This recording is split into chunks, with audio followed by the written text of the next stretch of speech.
High বন্ধুরা, কেমন আছে? আশা করি ভালো আছে। আমি ডিমের টোস্ট বানাবো।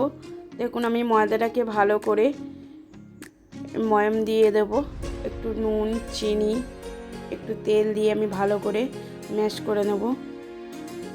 নিয়ে আমি একটা ডো তৈরি করে নেব জল দিয়ে, অল্প অল্প জল দিয়ে আমি এটা ডো তৈরি করব।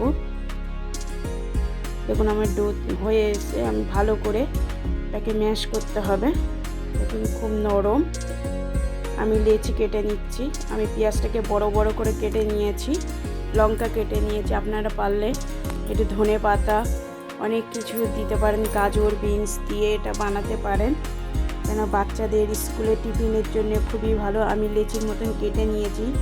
নিয়ে এবার পেঁয়াজ লঙ্কা ডিম একটা গোটা দিয়ে দিয়েছি। দিয়ে তাওয়াতে আমি প্রথমে দেখলাম একবার যে আমার তাওয়াতে সুবিধা হচ্ছে না, তাই আমি কড়াই থেকে বানিয়ে দেখাচ্ছি। দেখুন আমি আস্তে আস্তে আমি ডিমটাকে দিয়ে এইভাবে আমি ছেড়ে দিয়েছি। আপনাদেরকে ছাড়ানোটা দেখালাম না, ভিডিওটা খুব তাড়াতাড়ি আমি কেটে কেটে ভিডিওটা শর্ট করে দিয়েছি।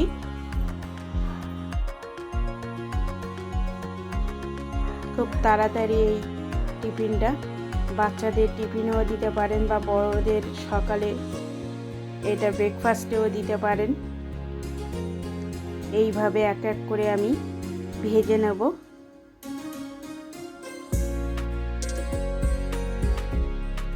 দেখুন আমি উল্টে পিল্টে দিচ্ছি, কিভাবে আমি ভেজে নিচ্ছি।